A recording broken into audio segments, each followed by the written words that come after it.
Há muito tempo a gente já diz que ninguém compra produto e serviço, compra-se experiência. Nós estamos falando muito de gente, né? No fim do dia é sobre gente. O que é a nossa alma, a nossa essência, são as coisas que a gente não abre mão e não vai abrir.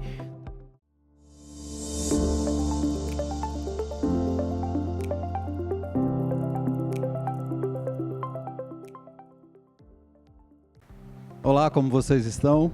Eu sou Washington Botelho, CEO Latam da JLL Work Dynamics e presidente do Comitê de CEOs do WTC. E este é o podcast Conexão C-Level, o espaço em que os principais executivos do Brasil conversam sobre os temas que vão nortear o mercado corporativo do futuro. Boas-vindas a você que está conosco para acompanhar mais um episódio da segunda temporada do Conexão C-Level, seja no YouTube ou nas plataformas de áudio.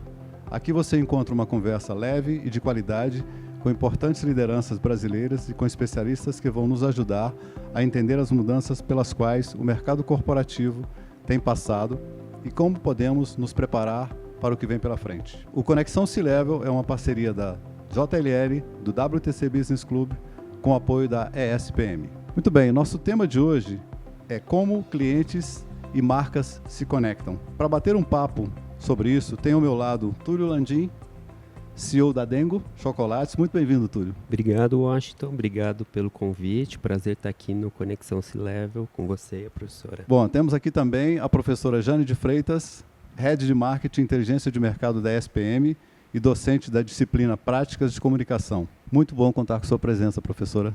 Muito obrigada pelo convite, um prazer imenso estar apoiando todos esses episódios, esse programa aí que tem uma audiência tão bacana e um prazer imenso estar aqui com vocês, Túlio, que legal te receber. Vamos começar esse bate-papo aqui com uma pergunta para você, Túlio. Bom, primeiro eu sou um fãzaço teu, fui um cliente assíduo, leal a Dengo. Talvez seja um pouco suspeito para falar sobre. E essa minha reação positiva, as pessoas parecem adorar a marca. Parece que essa conexão entre a empresa e seus consumidores já nasceu com vocês. Parece algo tão espontâneo. Fala um pouco pra gente desse DNA da marca e como vocês seguem fomentando essa relação que nos parece simplesmente espetacular. Um tremendo desafio, não? Desafio enorme. Antes de tudo, agradeço a preferência em nome da Dengo e de todas as pessoas que trabalham lá. E, de fato, essa reação isso que você me contou, eu ouço com alguma frequência. Então, as pessoas falando que gostam da marca, que são fiéis, gostam do produto. Eu acho que quando a gente fala de Dengo, algumas coisas vêm à mente. Primeiro, a Dengo é uma marca, eu digo sempre assim, é uma marca do bem, né? Ela nasceu com um propósito, ou com alguns propósitos muito específicos, e todos eles são relacionados a, de alguma maneira, fazer o bem para as pessoas ou para o mundo, né? Começa lá na origem, né, na produção do cacau, onde a gente tem uma relação super honesta e transparente com os produtores de cacau, procura remunerá-los de forma justa, depois busca, né, um cacau que no fim a gente faz chocolate, então a principal matéria-prima que a gente busca um cacau de qualidade mais alta do que o mercado que você tem por aí, e isso numa outra ponta resulta num produto que também é diferenciado através não só do cacau, mas da forma como a gente faz. Além disso, claro, assim, a gente tem a nossa experiência de loja, então, né, você deve ir muito à nossa loja, professor, imagino que também. Sim, então a gente trabalha. Então a gente trabalha aspectos desde arquitetura, como você se sente bem acolhido, até temas de atendimento, enfim, você tem lá o nosso especialista, né, que é o nosso time que recebe os clientes. Então, como eles recebem com um sorriso, contando a história da Dengo, enfim, coisas desse tipo. Então, assim, uma marca que primeiro surgiu para fazer o bem, depois que tem um produto de alta qualidade, depois tem escolhas de arquitetura, loja e de serviço, sempre com foco em tornar o ambiente também mais acolhedor e aconchegante, enfim, tornando uma experiência, a gente fala, memorável para quem é cliente da marca, sabe? Professora, nesse aspecto, nós estamos vivendo a era das experiências de marca, correto? Mesmo para quem não nasceu olhando para isso, está buscando estabelecer essa conexão com seus consumidores. Como é que você avalia esse movimento? E você poderia dar alguns cases, alguns exemplos para compartilhar com o nosso público? Com certeza. Esse é um movimento interessante e que não é datado, porque é muito sensível a quem se importa com o cliente, aí vamos dizer todas as empresas, pelo menos o que deveria, a geração de um relacionamento de longo prazo que, consequentemente, vai se estabelecer em termos de conexão com a marca, com o produto ou com o serviço. Há muito tempo a gente já diz que ninguém compra produto e serviço, compra-se experiência. E essas experiências, elas acontecem por conta de relacionamento. Então, o surgimento de uma empresa ou de uma marca, o ideal é que, em termos estratégicos, até já se considere isso no momento de planificação. Se eu estou pensando em montar um negócio, como é que eu vou me relacionar, que experiências eu vou gerar para que haja a conexão com a marca. Então, sim, apesar de momentos e era da inteligência artificial, nada, nunca vai substituir isso aqui que a gente está vivendo agora. Não tem inteligência artificial que possa substituir o insight humano, a criatividade e, principalmente, a valorização das sutilezas que só a humanidade possui. E essas sutilezas que acabam gerando essas experiências e o relacionamento e por aí vai. E o que a gente pode ter de exemplos? Eu acho que a gente tem um aqui, que é a Dengo. Já nasce com um nome que, vamos combinar, Túlio? É proposital. É óbvio, né, meu querido? Assim, então, desde o começo, como você disse. Que nome melhor para ser atribuído para algo que tem a ver com chocolate, que tem a ver com felicidade, né, com serotonina, assim, total. Então, assim, você já se sente, né, quentinho, num lugar aquecido do coração, inclusive. E quando a gente fala de relacionamento e conexão com marca, a gente está falando de um processo que é definido pelas pessoas por conta de significados que essa marca atribui no coração. Ou não, porque esse significado pode estar relacionado com experiências positivas ou negativas. Eu acho que com a Dengo a gente tem tanto de experiência positiva. Eu sou fã também, Túlio. Obrigado. Posso continuar aqui? Eu acho que, pegando no que você disse, a gente tem algumas coisas, de fato, a experiência em loja, o produto, mas quando a gente fala de relacionamento, esse é um tema que a gente se preocupa demais lá dentro, né, com uma série de coisas. Então, relacionamento, primeiro, transparente. Então, a Dengo é uma empresa que fala o que faz, como faz, de onde vem o produto. Uma preocupação com o cliente final. Então, de novo, além de ser transparente, né, de ter um produto, sim, que é mais saudável. Então, na hora que a pessoa também compra, né, tem um produto que é saudável, que é gostoso, você sabe de onde vem, você sabe lá numa outra ponta quem você está ajudando. Então, a gente procura dar essa transparência. A gente acha que, né, a base de um relacionamento, entre outras coisas, é a honestidade. Tem que ter a honestidade, e a claro. gente desde sempre faz isso. Além disso, claro, outros atributos, como você disse, né, a gente quer ser acolhedor, quer ser gostoso, quer ter um produto, né, que as pessoas comem e se sentem felizes, e um nome que, convenhamos, acho que é muito apropriado, né? Se você quer dar um presente para alguém para que ela se sinta feliz, você fala que vou te dar um Dengo. Não tem comparação, eu acho, tá? Deixa eu colocar um pouquinho de pimenta. Apesar de pimenta no chocolate, é maravilhoso. É né? maravilhoso. Fica bom também, É a gente delícia. tem, tá? Tem na loja. Adoro.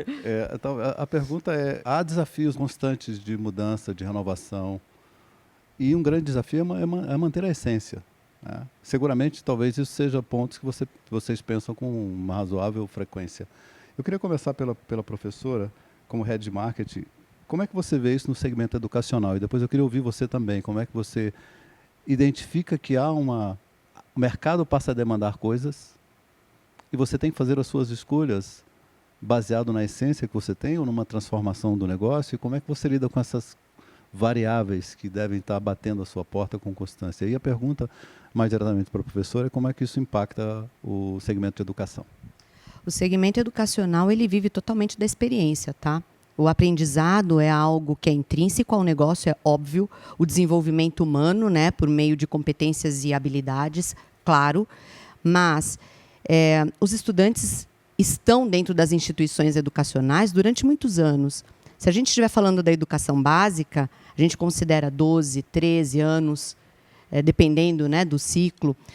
Na educação superior, 4, 5 anos, se a gente estiver falando de medicina, 6 anos pelo menos, e ainda depois especializações e por aí vai. Com o lifelong learning, esse período se estende de forma absurda. E aí, do que a gente está falando estar dentro de uma instituição, né? Ou, mesmo com educação à distância, estar vinculado a uma instituição de ensino, né? No caso aqui do ensino superior.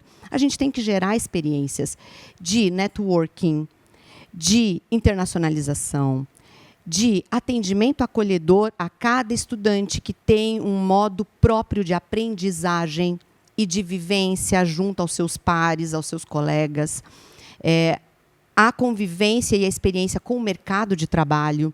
Então, a gente tem que estar de olho nisso tudo, sabe, Washington? E respondendo a sua pergunta, como é que a gente está analisando as mudanças, né, por etapas, olhando à frente o que tem de tendência, muito em cima de pesquisa, de análise de satisfação dos nossos estudantes, mas também no retrovisor, de onde vem, que ferramentas carrega, o que a base desse estudante preparou e que o traz para dentro da sala de aula, para que eu possa fazer diferente e há diferença.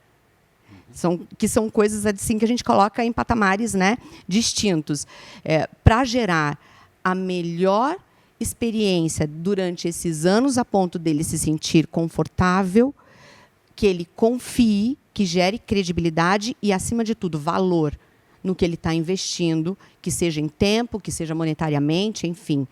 Então, o estudo está ali, é óbvio, mas o que está no entorno, desde o acolhimento, assim como a Dengo, e a SPM se coloca muito nesse lugar de vivenciar o lifelong learning, de proporcionar essas experiências, mas de acolhimento, do entendimento individual, com mentorias, com auxílio a carreiras, colocação no mercado, enfim, mobilidade de mercado, e que isso a gente vai aprendendo a cada ano e muito em sala de aula. A gente até mais aprende do que ensina. E isso é que é a grande alegria que a gente tem, felicidade em estar vivendo com a educação, sabe? Túlio, a sua perspectiva? Olha, antes eu queria aproveitar aqui e elogiar. Eu enfim, sou estudante e pai também de alunos, né, enfim, pequenos, ainda não chegaram na ESPM, mas de fato eu estava falando e eu estava pensando em todas as coisas que eu valorizo, né, networking, conhecimento, compartilhamento, enfim. Muito legal ver essa preocupação da ESPM, vocês estão de parabéns. Vindo para a Dengo, eu acho que tem 3 grandes fatores que a gente tem que considerar aqui, tá? De novo, a Dengo vem crescendo e continuará crescendo de uma forma muito acelerada nos próximos anos. Então, quando a gente olha para isso, a gente olha primeiro o que nos trouxe até aqui, então que eu chamaria, acho que de alma, né? O que é a nossa alma, a nossa essência. São as coisas que a gente não abre mão e não vai abrir. Então, estamos falando aqui de relacionamento com os produtores, preocupação social e ambiental, o tema do produto mais saudável, a busca incessante por embalagens com cada vez menos plástico e uma valorização enorme do nosso cliente e do que ele diz, ele ou ela dizem, enfim, como a gente continua provendo a todos eles experiências memoráveis, enfim. Tem um outro tema que a gente precisa considerar também, que é eu diria assim, né, grandes tendências, como você disse. Então, a gente olha para o mercado de chocolates e fala assim, poxa, para onde que está indo isso? Como está indo o consumo? Ele está aumentando ou está diminuindo?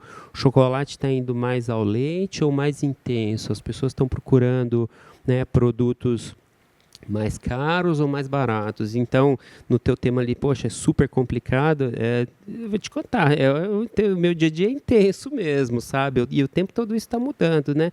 E tem um terceiro que foge do produto, que é um pouco assim, que o mundo valoriza e precisa, né? Então, você tem consumidores hoje com um nível de conscientização diferenciado em relação às gerações passadas, a minha, a nossa, né? Eles têm preocupações, de novo, em relação ao meio ambiente, em relação ao que a empresa faz para a sua cadeia e uma série de outras coisas. Então, poxa, a gente tem todo esse desafio de crescer, né? Atingir uma base maior de pessoas, ter produtos para essas pessoas e produtos que, de fato, continuem representando a Dengo como a Dengo vem sendo até agora. Então, assim, com cacau, com mais cacau, com menos leite, menos açúcar, não tem gordura hidrogenada, frutas, e que se preocupe ainda em manter, de novo, todo o tema da cadeia, né?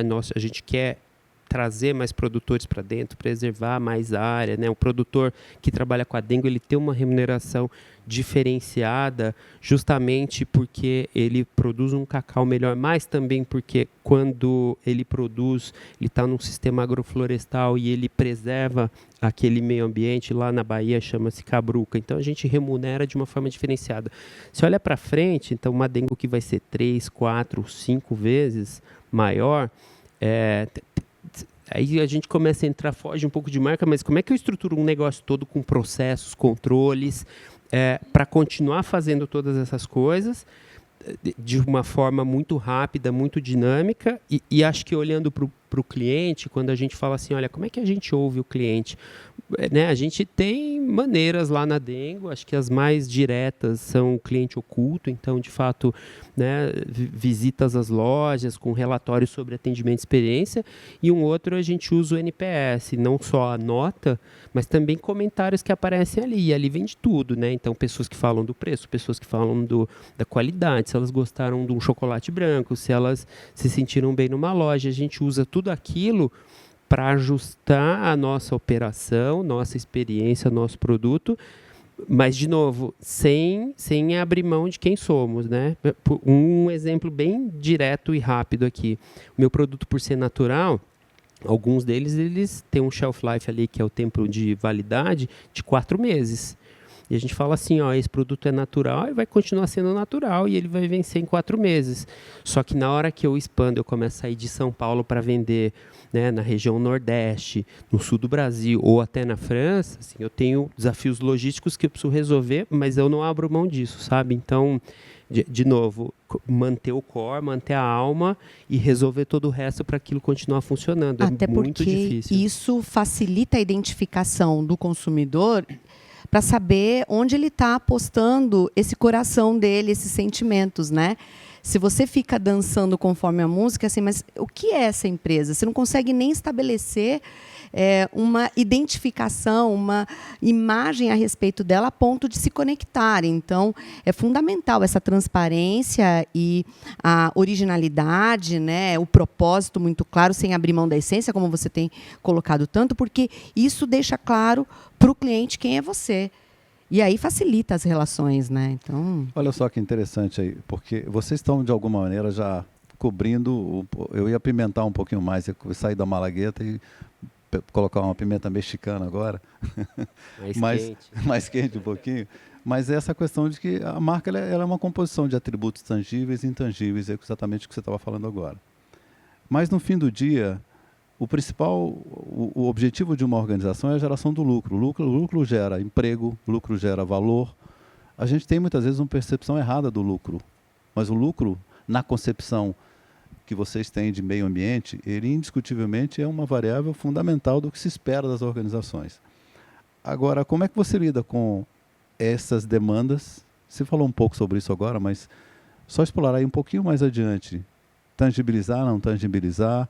A marca tem que gerar experiência relevante, mas ao mesmo tempo você começa a crescer, mas você tem que gerar lucro, você tem que revisitar a logística. Como é que é esse contexto? Como é que vocês estão vendo essa complexidade toda?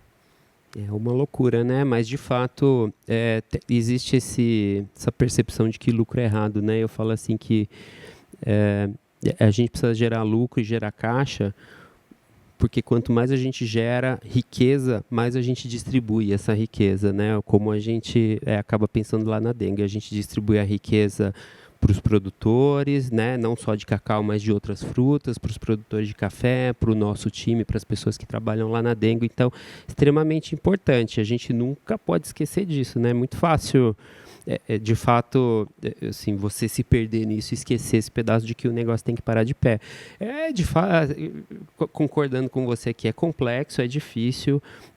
A gente escolhe, eu falo assim, a gente tem que escolher as batalhas que a gente vai lutar, né? E para nós, as batalhas são na sustentabilidade, no produtor, no produto mais saudável, melhor, né, na experiência do cliente, né, essas são as coisas que a gente não abre mão. E aí tem uma série de outras aqui que a gente tem que melhorar no dia a dia, então em finanças, né, em tecnologia, como a gente falou aqui, logística, supply chain, como é que a gente faz, né, utilizando, né, capacitando as pessoas, treinando as pessoas, investindo em tecnologia, como a gente consegue fazer assim cada vez mais, cada vez melhor, cada vez mais rápido, cada vez mais barato nesses lugares, para que a gente consiga preservar a alma, sabe? É um dia a dia intenso, muito complexo de fato, né? E conforme a gente cresce ainda mais, a gente está falando de lugares cada vez mais longes aqui da nossa base em São Paulo, né? A gente está falando de expansão internacional.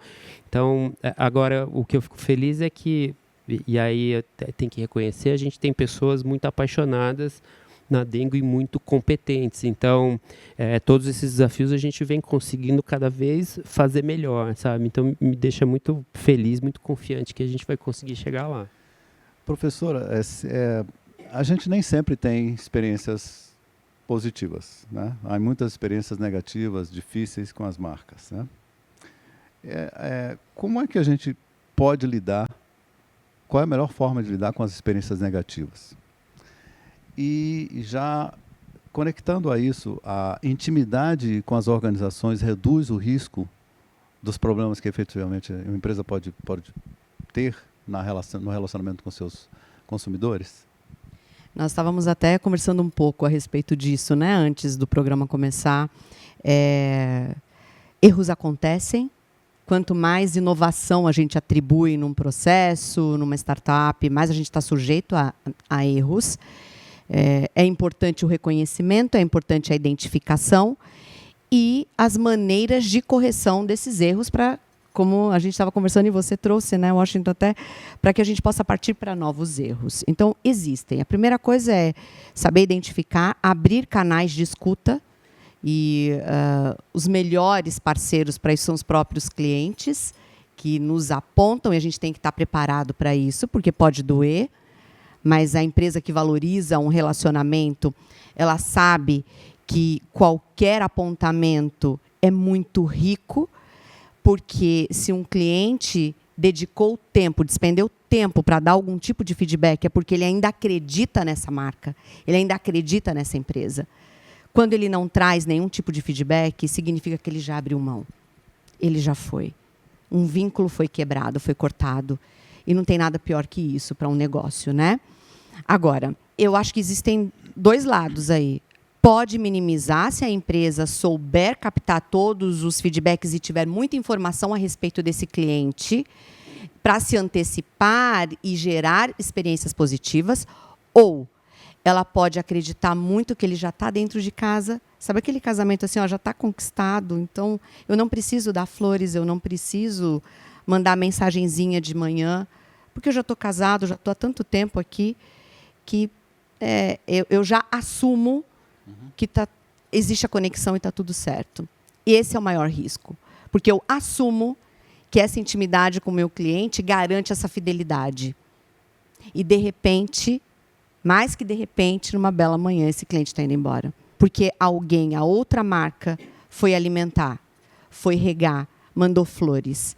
Então, eu acho que tem os dois lados. Tudo depende da condução da empresa nesse processo. Concordando, né? Acho que a hora que isso acontece, para de mandar bilhetes, flores, é o começo do fim. Então, o que a gente faz na Dengo... Bom, vamos parar lá. de mandar chocolate é o começo do fim. Então, e a gente continua dando lá degustação nas lojas, de fato. Eu acho que erros acontecem, né? Às vezes acontece também na Dengo, e aí tudo depende da forma como você trata, né?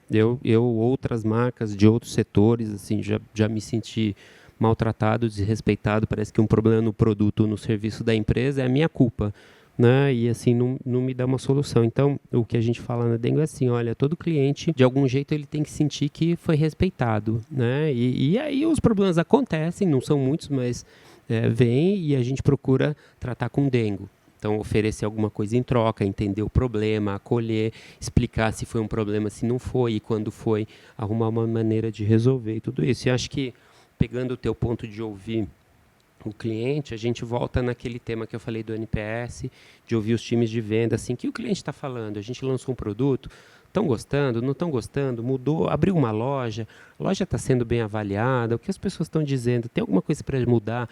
E isso, assim, é diário. Então, a gente tem comitês, tem gente olhando, tem toda hora alguma coisa sendo feita para, de fato, manter o nível muito alto. Porque, como você disse, é muito fácil. Assim, um dia você assume que está tudo bem, e aí você para de olhar semanal e começa a olhar mensal. Aí para de olhar mensal, começa a olhar trimestral. E, de repente, você está olhando para o cliente uma vez por ano. E aí veio um outro e leva embora o teu cliente. Então acho que é por aí. Assim, a prática também, a execução é muito importante, sabe? É interessante esse ponto que você levanta, porque quando você falava de NPS, que aliás é uma métrica indiscutivelmente muito poderosa. Eu tenho algumas crenças que eu converso muito com o meu time, a minha principal preocupação é ver picos de NPS em 2 momentos normais de pesquisas. É como se a gente estivesse respondendo a uma métrica e não necessariamente a uma cultura de cuidar do cliente 365 dias. Eu achei muito interessante quando você falou que é o ler os comentários, é trabalhar no que está por dentro do que é. Ok, eu tenho 80, 90 de NPS, que fantástico. Mas o que está sendo dito? Que pode ser um fato isolado, mas pode ser uma tendência. E a capacidade de você enxergar e ler isso, que são as medidas de processo, muitas organizações focam extremamente numa medida de resultado e deixam de olhar como é que é a composição do processo. Você podia falar um pouquinho mais, porque eu acho que vocês fazem isso muito bem. O olhar por dentro daquilo que você está tendo, não um indicador per si, mas olhar por dentro dos números. Eu acho que assim, é muito fácil, né? O NPS da Dengo é 93, né? A professora vai concordar que é extremamente alto. E a gente poderia entrar justamente nessa armadilha de falar, olha, é alto, continua alto e está tudo bem. A gente estruturou a nossa pesquisa para que as pessoas possam comentar a respeito do produto, do atendimento, se é no e-commerce, do frete, e é ali que a gente estrutura. Tem maneiras usando tecnologia, nuvens de palavras, enfim. Mas quando você vê que um comentário ele apareceu ali em um mês umas 6, 7, 8 vezes, já dá aquele cheiro. Tem maneiras estatísticas, eu estou simplificando bastante, mas se apareceu 6, 7 vezes, né, a respeito de um item, você fala, poxa, talvez tenha alguma coisa aqui, né? Por exemplo, de repente as pessoas começam a falar que os produtos comprados do e-commerce estão chegando derretidos. A gente tenta ver assim, poxa, será que foi numa data específica? Será que não foi? Porque às vezes o que está acontecendo é a armazenagem no frete do e-commerce, que como a gente manda e o produto chega na casa do cliente, assim, você não sabe como chegou, a não ser que ele te fale. E aí você começa a atuar em cima disso. Ou outras pessoas falando, talvez, de uma loja em específico, onde elas não estão se sentindo acolhidas. Ou, às vezes, uma pessoa reclama que o café numa outra loja veio frio. Aí você tem 7, 8 reclamações. Às vezes pode ser um indicativo que a máquina de café daquela loja tem um problema, sabe? Então, assim, a gente precisa olhar nos mínimos detalhes, separar por produto, por loja, outros itens, enfim. A gente tem lá maneiras tanto de olhar, de novo, nuvens de palavras, itens recorrentes, e aí você estratifica por canal, por linha de produto e cria um plano de ação para olhar para aquilo, para resolver aquele problema, sabe? Se não, de novo, né, é muito fácil falar, a gente poderia virar e falar assim, 6, 7 em milhares de vendas, estatisticamente não são significativos, mas na hora que você estratifica, você acha os problemas ali. Então, quando você olha para o cliente, né, eu poderia falar assim, olha, 6, 7, tudo bem, mas aqueles 6, 7 talvez sejam mais, porque eu trabalho com uma amostra. Tem uma coisa que a gente fala, né, assim, a gente está lidando com pessoas, cada pessoa é especial. Então, obviamente que 0 é praticamente impossível quando você faz milhares de vendas, mas assim, você tem que entender que cada reclamação tem uma pessoa ali que se sentiu frustrada, chateada, triste ou qualquer outra coisa. E, né, nós, como Dengo, temos que acolhê-la, temos que, de alguma maneira, prover um Dengo para ela, sabe? Então, tem esse pedaço de fato, de de respeito, de empatia pelo cliente, sabe? De buscar, de fato, o entendimento das experiências e melhorar isso cada vez mais, sabe? Falo do cliente, mas vale para o nosso time também de pessoas. A gente tem pesquisas também, a mesma coisa, né? Pessoas felizes. O NPS do... Fazer um time feliz. Interno, avaliação interna. Feliz. Que legal. Boa. Nós estamos falando muito de gente, né? No fim do dia é sobre gente. Agora, como é que a tecnologia pode ajudar? Como é que a tecnologia te ajuda? É indiscutível hoje a hiperpersonalização. É indiscutível a mudança que a tecnologia traz, digitalização, transformação digital. Como é que a gente pode tirar vantagem disso e fazer com que a gente seja mais humano, usando a tecnologia como uma ferramenta para nos fazer mais humanos?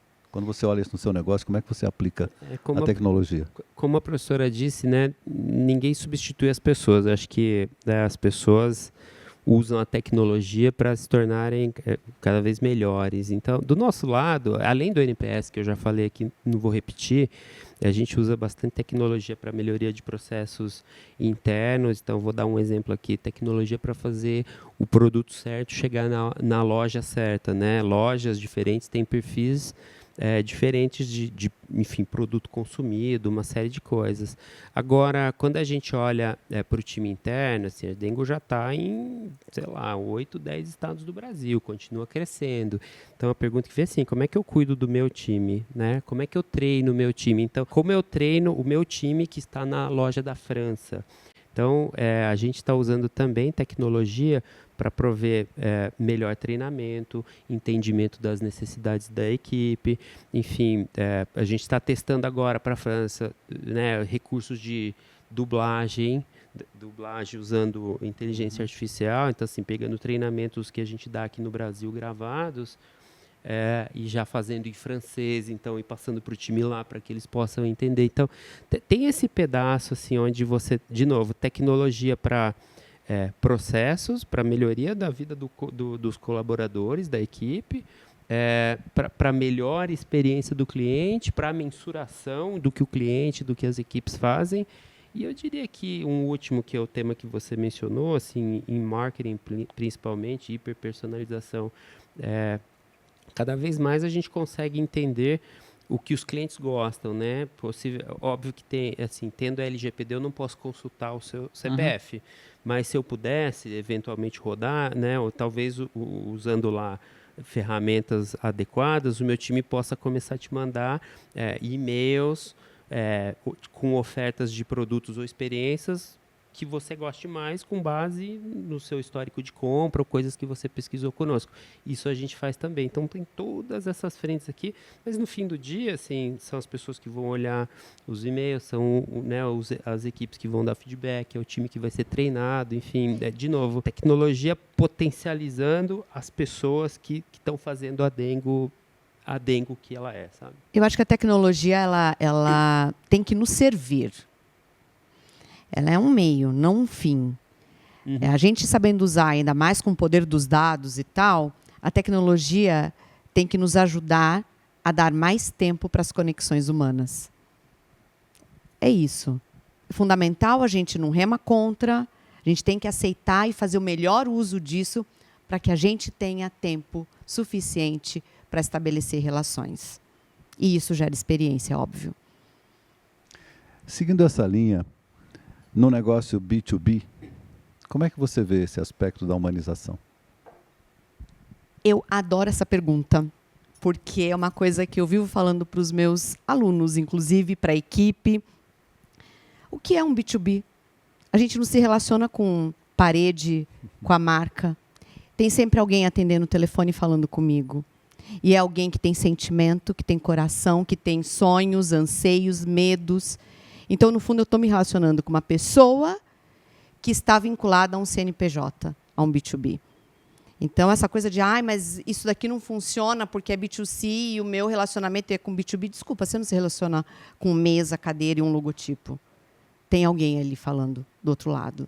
Então, a partir desse momento, quando você sabe que na relação B2B tem uma pessoa com quem você estabelece conexões, todo o resto vem a reboque. Funciona da mesma forma. Túlio, você tem ambições de crescimento do negócio, não só no atendimento direto, mas também em outras alternativas, em outros modelos de negócio. Me parece que franquias também está no seu escopo de visão, né? Bom, aí vem a pergunta clássica, né?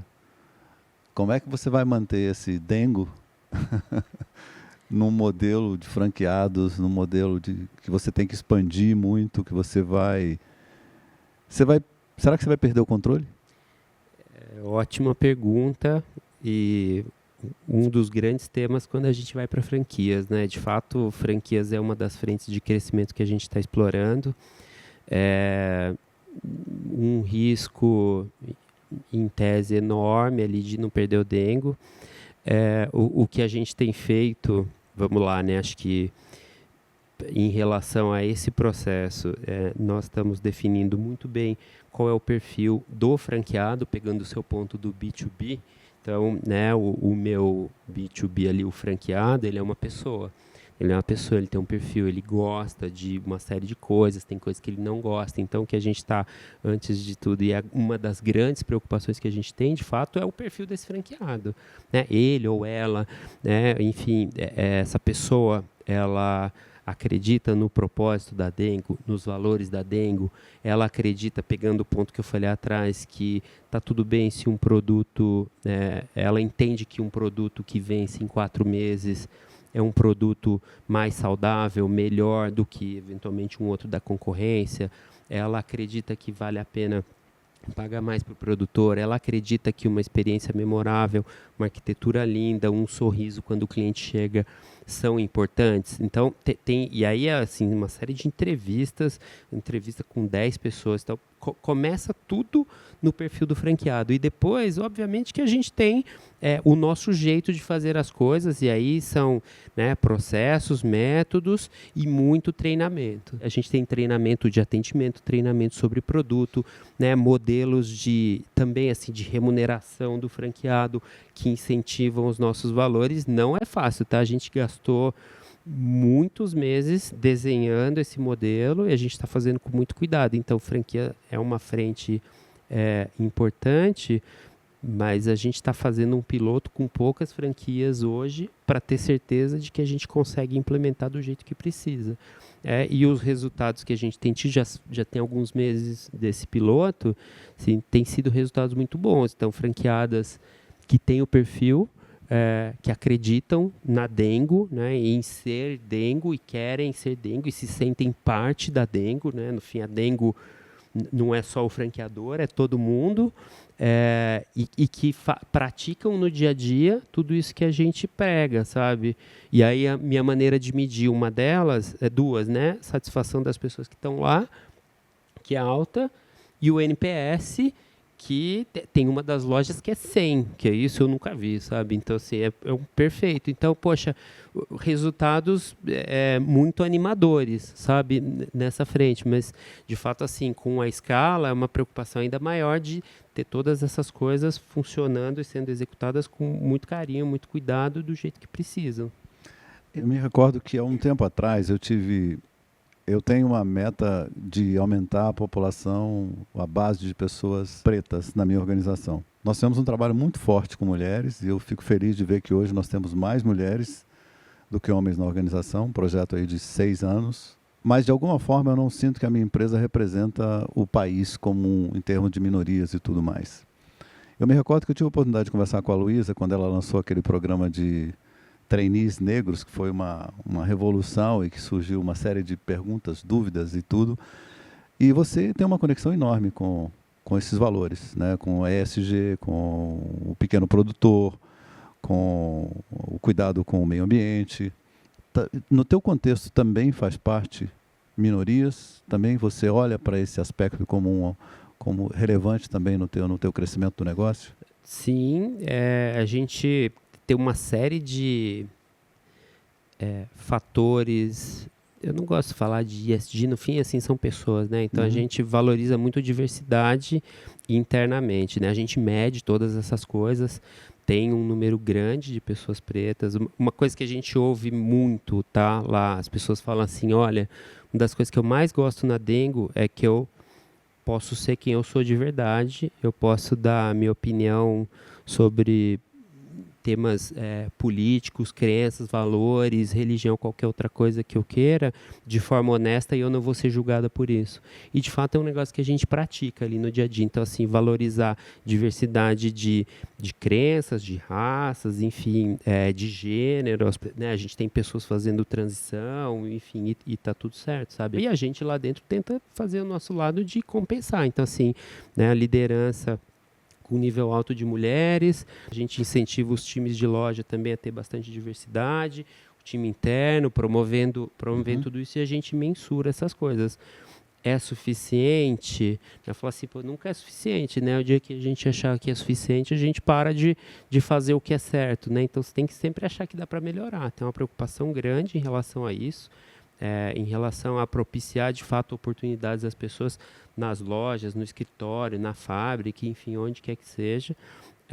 No fim do dia, a Dengo, né, a empresa brasileira que quer promover questões brasileiras, e esse é um fator muito relevante. A gente olha com muito carinho, muito cuidado, sim, tá? A gente mede, inclusive, trimestralmente, tudo isso. E, professora, no ambiente educacional, particularmente na SPM, como é que é? Porque vocês têm um papel extremamente relevante, a formação de novos líderes, novos consumidores, novas perspectivas de mundo. Como é que essa questão é tratada sob a perspectiva de conexão com marcas e diversidade, inclusão? Como é que é esse tema dentro da SPM? Aqui a gente considera a inclusão em todas as suas vertentes, né? Não só a racial, mas enfim. E a gente começa já expondo os nossos estudantes, quando a gente está falando de graduação, a experiências voltadas para a responsabilidade socioambiental. Então, existe uma agência experimental, por exemplo, a gente tem agências laboratoriais para cada curso, para que os estudantes possam vivenciar experiências reais.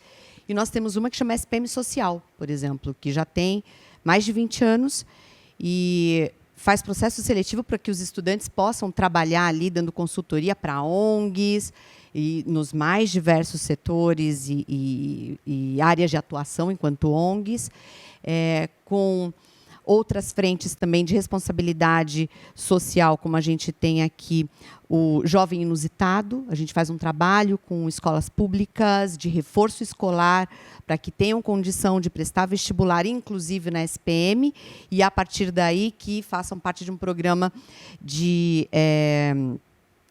jovem aprendiz, onde a própria SPM aproveita essa mão de obra. Então, é uma forma também da gente estar gerando, né, essa inclusão no mercado. Nós temos um outro programa chamado Acolhitude, onde a gente faz um trabalho com afegãos, e de aulas de português, de cultura brasileira, de inserção na sociedade, na comunidade. Então, a gente expõe os nossos estudantes a isso também, para que eles possam sair da bolha, para que possam perceber que os seus umbigos não são, né, o universo, e estejam assim preparados para lidar com diferentes marcas, diferentes classes sociais, diferentes regiões do próprio país, porque nós temos muitos Brasis dentro desse país e você vive isso o tempo todo, né? O tempo todo. Então, de repente, eles terão que lidar com marcas ou com público-alvo que estão em regiões ribeirinhas, extremamente longe do centro, né, de São Paulo, aqui, do centro de negócios, e eles têm que estar preparados para isso. Então, não é fácil, porque a gente está, né, em São Paulo, Rio, Porto Alegre, em grandes centros e lidando com um público que valoriza aí uma educação super premium, mas eu tenho que fazer esse esforço de colocá-los em contato com a realidade. Quando a gente vai para pós-graduação, lato sensu, estrito, aí já é diferente, a gente está lidando com profissionais que já vêm com uma bagagem e que já passaram muitas vezes por experiências diferentes dos seus próprios universos, né?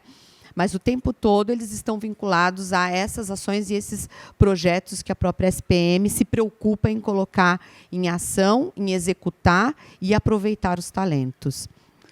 Bom, que pena. O papo vai ficando bom, vai esquentando. Ficaremos aqui horas, né? Curtindo esse dengo, né? Já acabou. Vamos. Já acabou. Poxa! Mas, eu queria pedir a vocês para, primeiro, agradecer, né? E pedir a vocês para deixar uma mensagem final para a nossa audiência? Eu agradeço o convite. De fato, estou até meio triste que já está acabando, né? Tava tão gostoso, mas né, a gente fala de marcas, de, né, experiências, de produtos, mas no fim do dia ou no começo de tudo tem as pessoas. Então, eu acho que uma mensagem importante aqui é que assim, as pessoas constroem as marcas, as pessoas consomem as marcas, as pessoas, né, produzem os produtos que as marcas vendem. Então, acho que o principal ponto aqui é, né, vamos sempre lembrar das pessoas, né, pessoas felizes, bem remuneradas, né, que entendem e que sentem que tem um propósito de vida, né, na empresa que você está criando. Acho que essas pessoas vão criar as experiências memoráveis, vão criar os produtos deliciosos.